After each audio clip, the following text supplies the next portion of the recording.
I was in my mid to late 20s and I had an 8-figure exit. So I went from like literally peanut butter and jelly sandwiches every night to checking off almost every financial goal and dream I had ever had. Welcome to the Legacy Branding Podcast. I'm your host, Laura Beauparlant, here to guide you through the journey of selling your business and building a personal brand that leaves a lasting impact. On the show, we'll explore real-life founder stories, expert insights, and actionable strategies to help you navigate the transition, avoid post-sale crisis, and create your impact-driven legacy brand. Whether you're thinking of selling, building to sell, or already on the other side, this podcast is your go-to resource for making your next evolution your best one yet. Let's dive in. Today, I'm super excited to welcome Mac Lackey to the Legacy Branding Podcast. Mac is a serial entrepreneur who's started, scaled, and sold 6 successful businesses.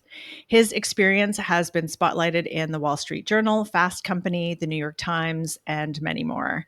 And beyond building and selling businesses, he's served on the board of directors for Lending Tree and invested in over 50 companies. Currently, Mac channels his experience into mentoring entrepreneurs through ExitDNA, where he helps founders create value and plan successful exits. He's also the proud owner of Algeciras CF, a 115-year-old Spanish soccer team. Welcome, Mac. Thank you so much. Yeah, excited to be here. Isn't it interesting to hear back your bio when somebody reads it to you? It sounds exhausting. And impressive. So now you've had 6 exits, and that's a lot, probably a lot more than the average person.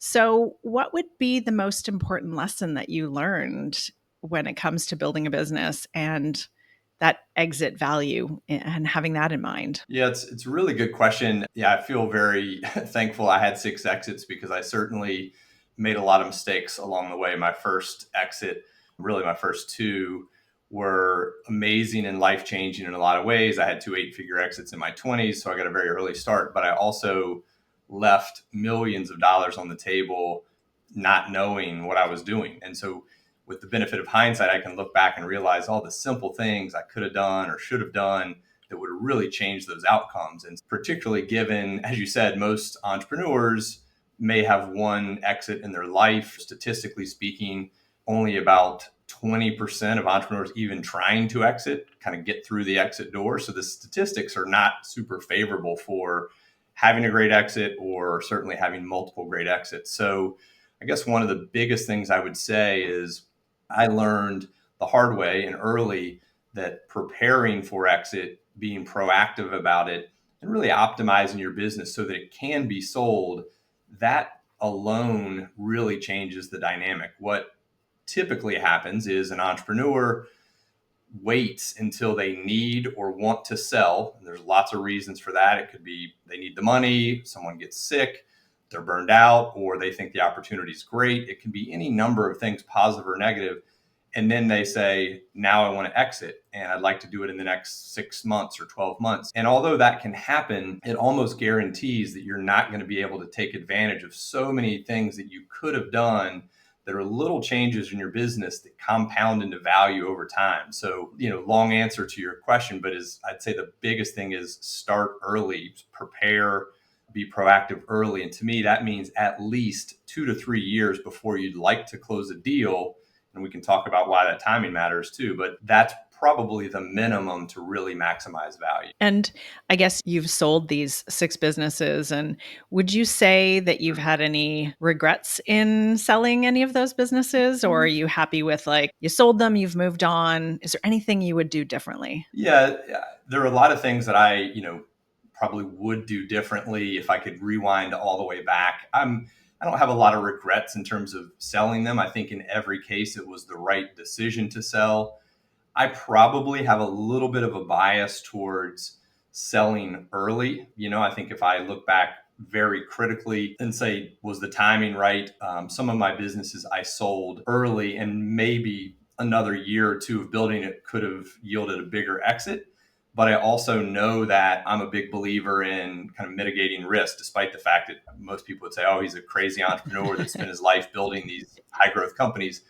I am constantly thinking about optimizing for timing. And when you get to my age, there are people used to say you could have a black swan event, just change your business overnight. I feel like I had a black swan event like every other year of my working life. It was .com bubble burst, financial crisis, real estate crisis, global pandemic, recession. Eventually you're like, I just don't know what the future holds. And so I made the decision again and again, when I got to a number that made sense to me, I would exit. And so, I probably would think about some of those things, but I have the benefit of hindsight now. And then the only other thing I would say is it's easy to look at someone like me and say, oh, he's a flipper. He builds companies just to sell them. And that really isn't the case. Interestingly, almost every one of my companies, I started either to solve a problem that I saw in the world or something I was super passionate about. A lot of those companies I would have happily run for 20 years. I loved what we were doing. I loved what we were building, but I was very opportunistic when the right offer or opportunity came along to take chips off the table or to put our company in the hands of a group or someone that could really take it to the next level and create a legacy or something else that we cared about. So yeah, I'm fortunate to have the benefit of hindsight, and I probably would do a few things differently, but overall, very happy that I sold as many times as I did. And most of those feel like, good decisions. Would you say that you started each of those business with the plan to sell it? I would say after the first one, that was the only one where, and to step back for a moment, I went from playing soccer. My whole life was focused on playing soccer. That's really all I cared about growing up and through college. And I played briefly professionally after. And so I went from playing soccer to what am I going to do next and with my life? And I started my first business in the first quarter of 1995. We launched an internet company right after Netscape launched the commercial web browser. So we were very early in what people now call Web 1. But that was a garage startup. It was a true struggle. I just didn't have any money. My wife was working multiple jobs just so we could pay our bills to try to get this business going.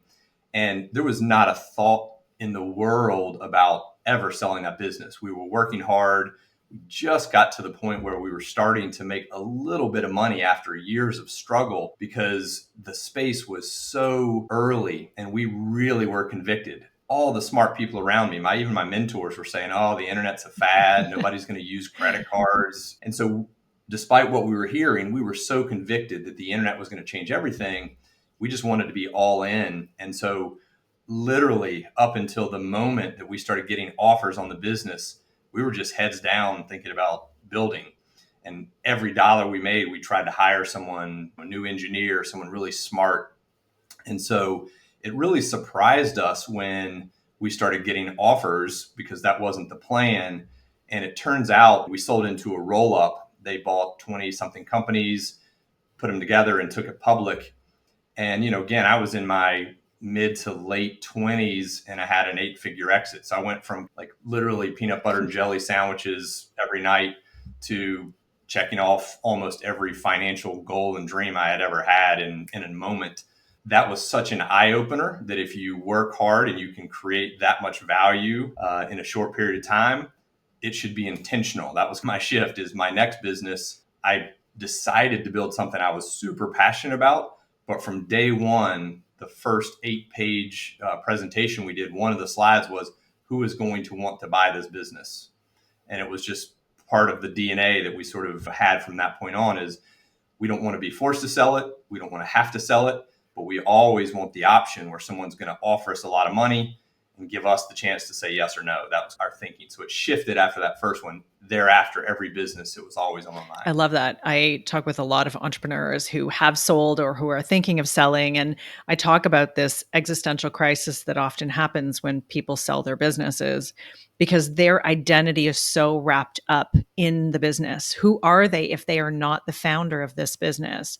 What will they do next? And it's really because they're so deeply invested and they're so emotionally tied to the business that it feels like an extension of them. And it's like you've cut off a limb. And so by being intentional right from the get-go and thinking the plan is to sell this, it doesn't mean you're not putting your heart and soul into the business. But I think it helps you stay a little bit less deeply intertwined and embedded with the business so that when you do sell, your whole identity is not being sold with it or being cut off from that business. Could not agree more. One of the interesting things now that I've shifted primarily from building and selling my own companies to advising, mentoring other entrepreneurs on the journey, one of the biggest predictors of whether a deal will actually happen or close or not is if the founder or primary entrepreneur knows what they're going to do next. If they don't have some clarity and confidence on what post exit life looks like and hopefully be excited about it, there's a little bit of a tendency to even self-sabotage. I think the identity is so tied to it. What are people going to think? Who is Mac without this business? And I think a lot of entrepreneurs struggle with it. So we talk a lot about that, which is let's get clear on what post exit life looks like.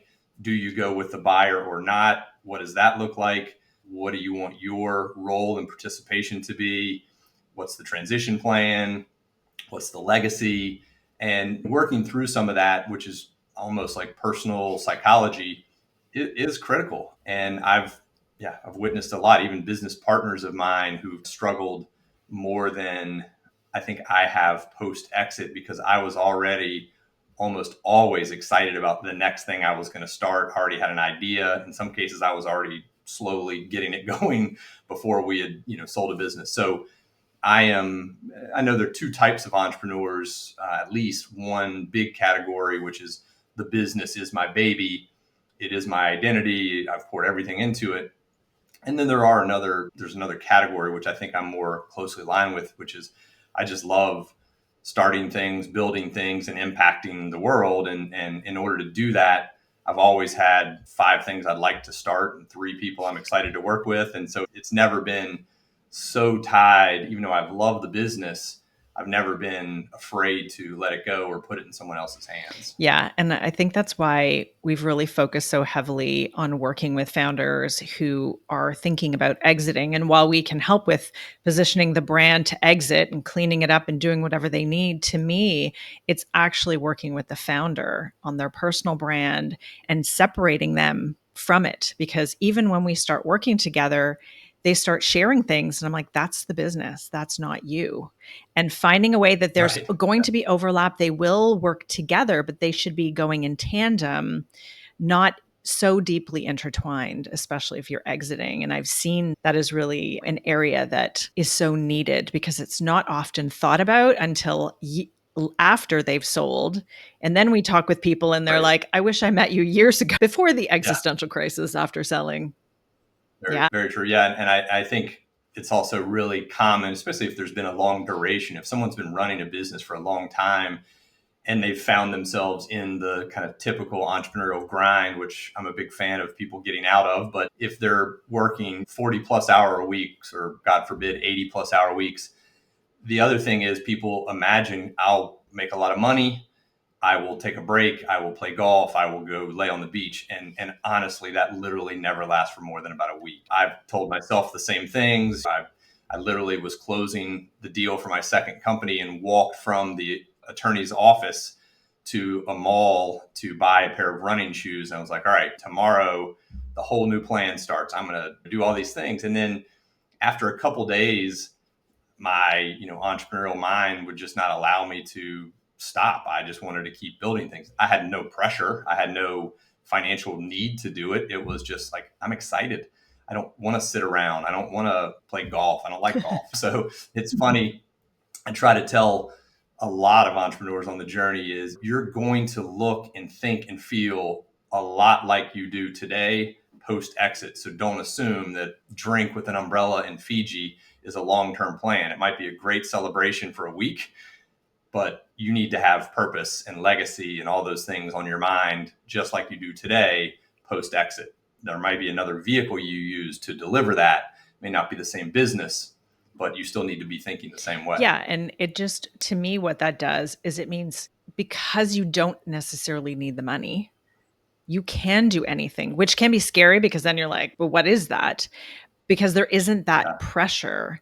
And I think the beauty is that you can do anything. And I think entrepreneurs are wired to create impact and to work and do amazing things. And so it's figuring out what that next thing is. And it's a lot easier if you already have a bit of a plan before you've exited. Yeah, no, you're exactly right. I think the overall message, I think you and I are both very convicted around this, is just being proactive, asking yourself, asking people around you, your mentors, advisors, just going and doing the work in advance is really smart. You almost always identify things that you need to work through, whether it's a personal process or it is identifying, which I see literally every day of my life, things that are risk you can mitigate that may hurt your deal, may affect your ability to leave. That's the other thing. A lot of people sell thinking I'm done with this chapter. Sometimes people are burned out or they're really truly wanting to move on and they can't because their business is so reliant on them.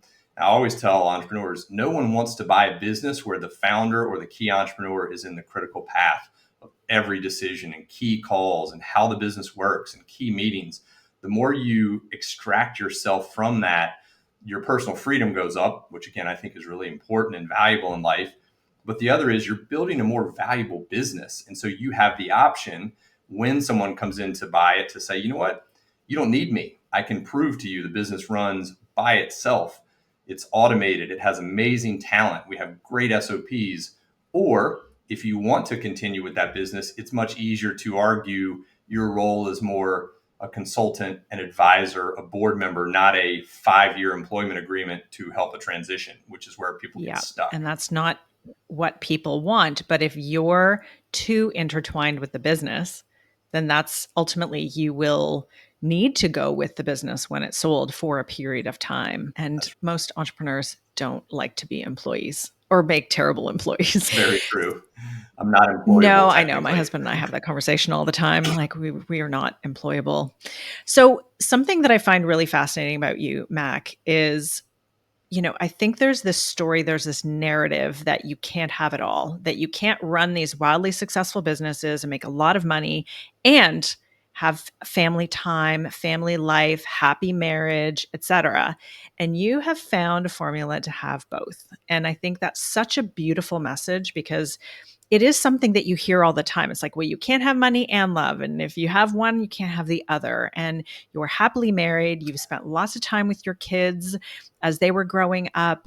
And yet you also built and sold 6 businesses. Can you just talk a little bit about what that took? Yeah, actually, I really appreciate you asking. A lot of times I try to be actionable in having these conversations because I want to arm entrepreneurs with exit kind of preparation and thinking. One of the most important things in the world to me is what you just said. And the very short backstory is I sold my second company in July of 2000. Again, I hadn't turned 30 years old yet. I'd had a lot of quote success on paper. My first daughter was due to be born in August of 2000. And candidly, I went into a depression. And the reason for that depression is a lot of what we've already been talking about, which is so much of my identity was not tied to a specific business, but I was all over the media. I had been quite successful at an early age, and everyone was in my ear talking about these internet kids that are changing the world and building amazing businesses and flying all over the world. And that's who I thought I was. And yet I was about to have a little girl. And all I could think about was, I want to be the kind of dad who coaches the soccer team and is at every school play and carves the pumpkins on Halloween and is home for dinner every night at 5 o'clock. That's literally was the way I was looking at the future. And I got depressed because everyone around me kept saying, you're really fortunate, Mac. You've made some money, so you could just take a sabbatical and enjoy time with your daughter. You don't really need to work. Or on the other hand, you could start your next company that you're excited about because your daughter is really young and she probably won't even know you were gone. And I just got frustrated and upset. And I finally literally leaned over to my wife's big belly and spoke to my soon to be born daughter. And I just said, I don't know how I'm going to do it, but I'm going to be there for everything. I'm just committed. So I made this kind of commitment. She was born August 21st of 2000. And the reason it's such a relevant story in terms of the timing is almost exactly 19 years to the day. It was August 2019. I dropped that little girl off for her freshman year at NYU. And as I stood in front of the dorm, I was able to say I wasn't the perfect dad by any measures. I made mistakes like all of us do, but I was there for everything. I was home almost every night. I did coach the teams. I drove her to class. I drove her to school. I did everything. I coached the soccer teams. But I also built and sold 4 more companies over those 19 years. And so to me, it was like the case study that I did myself that, you know what, everyone's going to tell you have these trade-offs, option 1, option 2, and it's a pretty significant trade-off. And especially today with the hustle culture that I think we're inundated with as entrepreneurs, it would be very easy to believe that's just the sacrifice I have to make. If I want to provide for my family or I want to build something I'm passionate about, I probably just need to work 80 hours a week. I just have to grind. That's what entrepreneurs do.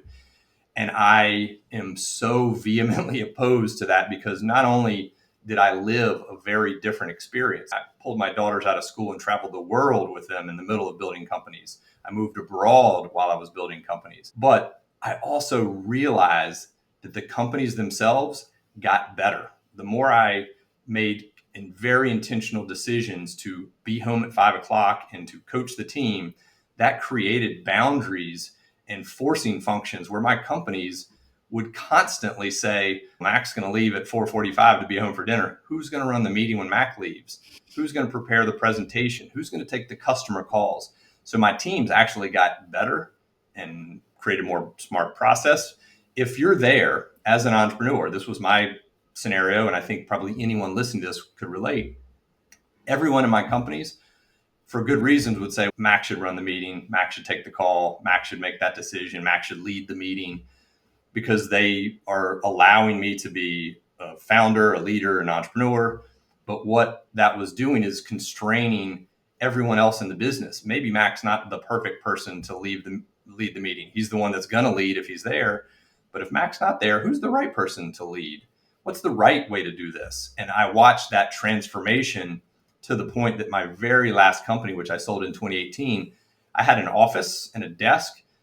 No one in the company knew if I was coming in, if I was even in the country. It was just completely at my discretion how I interacted with the business, which just forced everything to be automated, thoughtfully considered, amazing people making decisions. And I was effectively choosing when and where to interact with the business. Yeah, that's been my experience and something I feel really strongly about. I think it's a beautiful story. And I love that. I remember when you first shared that with me, I was like, all right, Mac's my kind of guy. And it shows that actually by you doing that, by actually spending more time with your family and less time in the business, your businesses became more sellable because you weren't the bottleneck. You weren't the thing that was doing everything, which if you are the entrepreneur that's doing everything, it is actually harder to sell and you are much more ingrained in the business. Yeah, I've gotten to the point where I always say you really do want to design a business with the option to exit. And option is the highlighted word. And that is one of the really nice things is, again, through my own very direct and long-term experience, those things are incredibly aligned. My personal freedom is going up and my business value is going up because I've designed it that way. And so that's the nice thing is when you have the option, just like in my very last company, I didn't really want to sell it. I didn't necessarily need to sell it. I had 2 younger partners who were minority owners, but they were working hard. They had a long-term plan for the business, and they basically ended up, giving me an offer that I couldn't refuse. But it also was so much easier because they were already running the business effectively. They already knew what needed to happen. There was no question about transition or risk if Mac is out. You could have easily argued Mac's been out. He's helping. He's strategic. He helped us get it started. But in terms of day-to-day execution operations, it didn't matter if I was there or not, which made it so much easier for them to decide to buy it, for me to choose to sell it. I mean, all those things were much more aligned than the more typical scenario. Yeah. So let's talk about ExitDNA, because I think that is such a great thing that you've created, because you're really focusing on helping entrepreneurs do what you did. You've learned all of these things from your exits. You're showing them that it's possible to have a life and exit your business and run a successful business. So tell people a little bit more about ExitDNA. So ExitDNA is a business that was really born on the backside of my last exit. And I was, for almost 25 years, the whole time I was building my companies, as probably evidenced by what we just talked about, there were effectively two things in my life: whatever company I was running and my family. And everything else was out of the picture, even to the point in the US, I always used to joke and say, the night before the Super Bowl, I couldn't tell you who was playing. I had no idea what was going on with any current events, anything. I was head in the sand. And someone reached out to me right after that last exit and said, Mac, would you come speak at this entrepreneurial event? And I said, I'm not a speaker.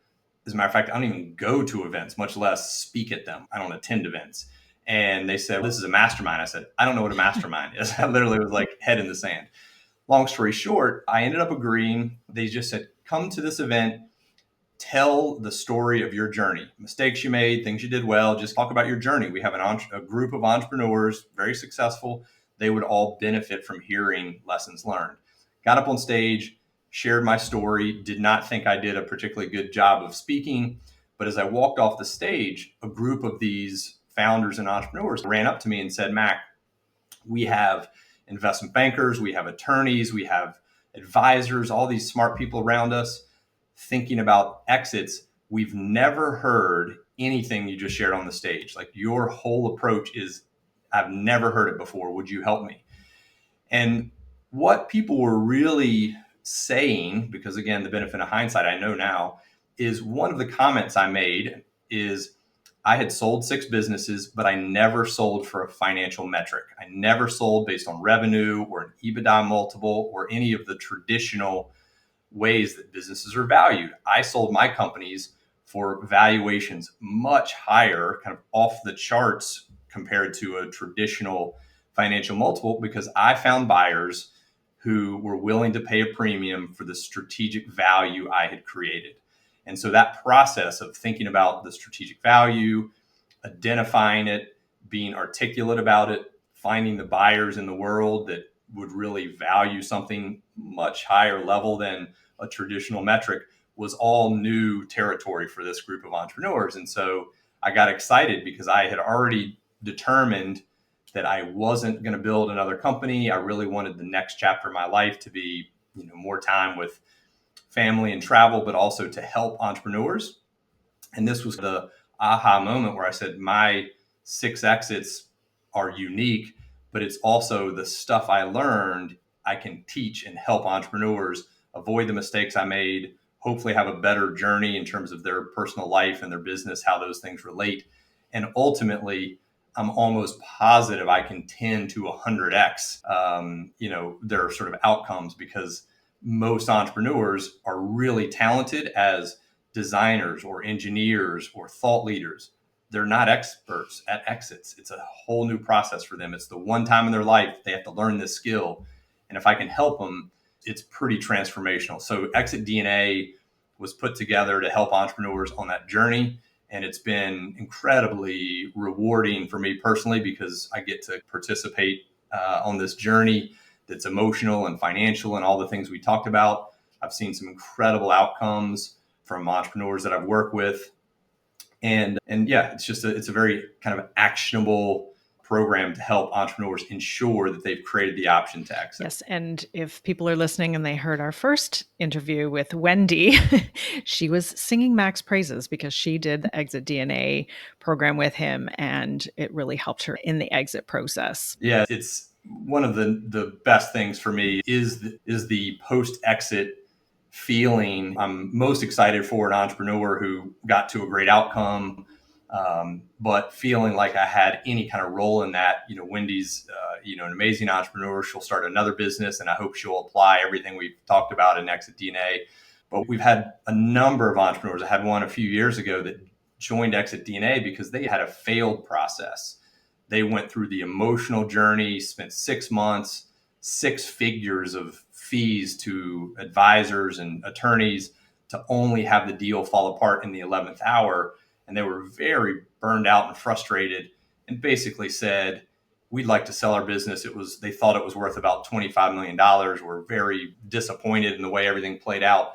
They joined ExitDNA. They ended up selling about a year later for 48 million in cash, I think it was.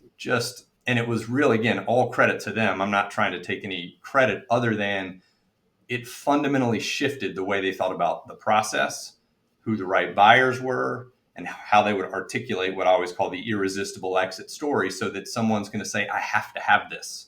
It's so valuable.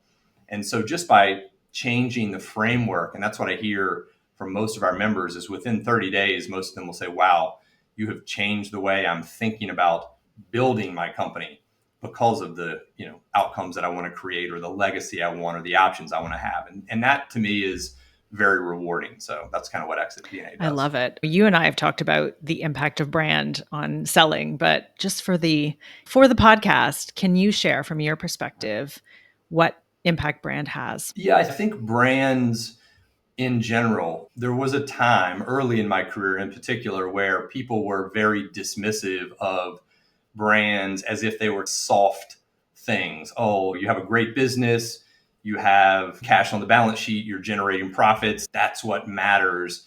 And brand is just this little bullet point on a sheet that maybe the buyer cares about, maybe they don't, but not much value was assigned to it. And again, that's 30 years ago now, almost exactly 30 years ago when I started my first business. It's changed dramatically. And I'm very thankful that I never actually felt that way. I always have been drawn to and appreciated brands and design and the consistency around that. And so we were always pretty brand heavy, even when it wasn't given the kind of credit that I think it, should have been. But I will say definitively now that has changed. There are lots of buyers, from private equity and other financial buyers to almost every category of strategic buyers, that brands and intellectual property end up being on the shortest of list of where the value is in a business. Because what typically happens is a company has created a connection or found an opportunity or a niche in the market where they're selling the heck out of a product or service. And in the mind of the consumer or the businesses they're selling to, the brand is that connection. It's, we only buy this product and they say the brand by name because that means something to them. It's a better product. It's more valuable. It's more thought out, whatever the brand attributes are. And so brands have been elevated to one of the top kind of value producers, and one of my favorite, because I think about what I would call like low cost, high value things. Not that brands are low cost, but in the whole scheme of things, if you go to a talented design agency or a group like yours and say, I need a brand, you're going to pay to create it. You're going to get 100,000, a million X when you ultimately sell that business, because they're going to think that brand is worth millions of dollars. You didn't pay millions of dollars for it. And so I love things like that. Intellectual property, very similar. If you do have a great product, a great service, a great brand, just by attaching trademarks and copyrights and trade secrets to those things, you take the value and you grow them exponentially, because now they're proprietary and exclusive. And if someone values them, the only place on earth they can get them is from you, because you've protected those things. So I'm a huge fan of brands and intellectual property being drivers of exit value. Absolutely. And I think that creating even a brand for the process and trademarking that. And to me, I often tell my clients, like, your process, your methodology, the way you do what you do is a huge part of your brand. They are deeply intertwined. A lot. And I have a whole sort of session and category that I call building your irresistible exit story. And of course, it's different for every single business, but it almost always will include tying in some things like your brand, because that's a key part of the story that you're telling, is this brand that we've created and how it's resonating in the marketplace. But things like a trade secret around a process, everybody has a process. I used to joke around with my early internet company. I would always go into meetings with Fortune 500 companies and they'd say, we met with so and so, and they were pretty unique. And I said, let me guess, they have a 5-step process they're going to take you through. And they're like, yes. I'm like, so does everyone else. And so you tend to tell yourself, oh, we've got a great process. Your unique way of doing business is unique, but it needs to be protected. So you can say our proprietary and trade secreted process allows us to do higher margin business or allows us to get the supply chain optimized. And you really have to be able to say proprietary and protected. Otherwise, it's just a process and everyone has one. So you're right. You take these, what could seem like basic things. Again, I think about bullet points on a sheet of paper. We have a process, we have a brand, and you really elevate them to, we have a globally known, copyrighted, protected brand that everyone loves. We have a proprietary, unique way we do business. We have exclusive agreements with all of our providers. That's a very different conversation. And two companies might look the same, but the minute you start adding those words and terms, you're just taking your value way up. Absolutely. So this podcast is called the Legacy Branding Podcast. So Mac, I want to ask you, what does legacy mean to you, and what is the legacy that you want to leave behind, whether it's with your exits, your family, and ExitDNA? Yeah, I love legacy, and I think about it a lot. And I guess I would answer it in two ways. One interesting thing that I didn't like with some of my early exits is after we sold, because they were mostly technology companies, the things that we had built disappeared into the fabric of the buyers. A little bit of code here, a little bit of software there, the name is gone and disappeared. And I used to think to myself, I can't really ever drive my daughters by a building and say, Dad created that, or when you were little. And so there was no real physical, visible attachment. And so one of my companies, which was a deviation from technology called Mountain Khakis, an outdoor apparel company, one of the things that I loved so much about it, and the reason I was willing and excited to sell it when we did, is I could see for the first time a visual legacy that could and should far outlive me. I was already at a point where I could fly pretty much anywhere in the US. We were selling in about 1,000 retail stores and online. And I could pretty much go to any city in the US, and within 30 minutes to an hour, if I was walking around in New York or Chicago or Miami, I would visibly see someone wearing our product. I could see it out in the world.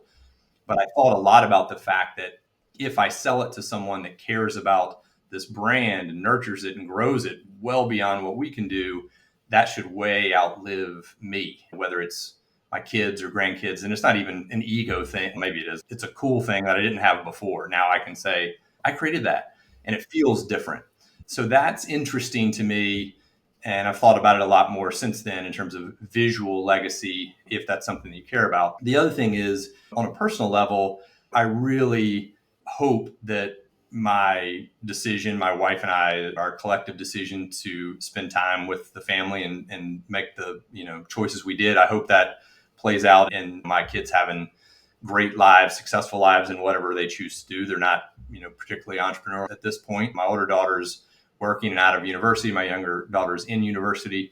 I hope that's a big part of the legacy. But the other is, I really hope I can impact a lot of entrepreneurs through this process of optimizing for exit and choosing what I call option 3, not option 1 or option 2 that everyone's telling you the trade-offs you need to make. I hope that's the biggest legacy, is that I create a movement around this kind of idea of intentional entrepreneurship where it changes the lives and livelihoods of people that otherwise would have been stuck in the hustle and grind culture that traps so many entrepreneurs. Is a beautiful legacy, all of it, Mac. Thank you. Thank you so much. So how can people connect with you? How can they learn about working with you through ExitDNA? Yeah, thanks so much for having me. I am online. I have ExitDNA.com, my personal site, MacLackey.com. Either one of those sites, you can learn a little bit about me and certainly ExitDNA from the site. And you can always send an email to team@exitdna.com, and we're happy to answer questions, follow up, talk to people about their unique situation, and help as many people. Amazing. Thanks, Mac. I feel like we could have talked for hours, so I really appreciate your time. Thanks for being here. Thanks so much. Thanks for tuning into the Legacy Branding Podcast. I hope today's episode has inspired and empowered you on your journey to building a brand that truly matters. If you enjoyed today's show, please subscribe, leave a review, and share it with other founders who you think would benefit from listening.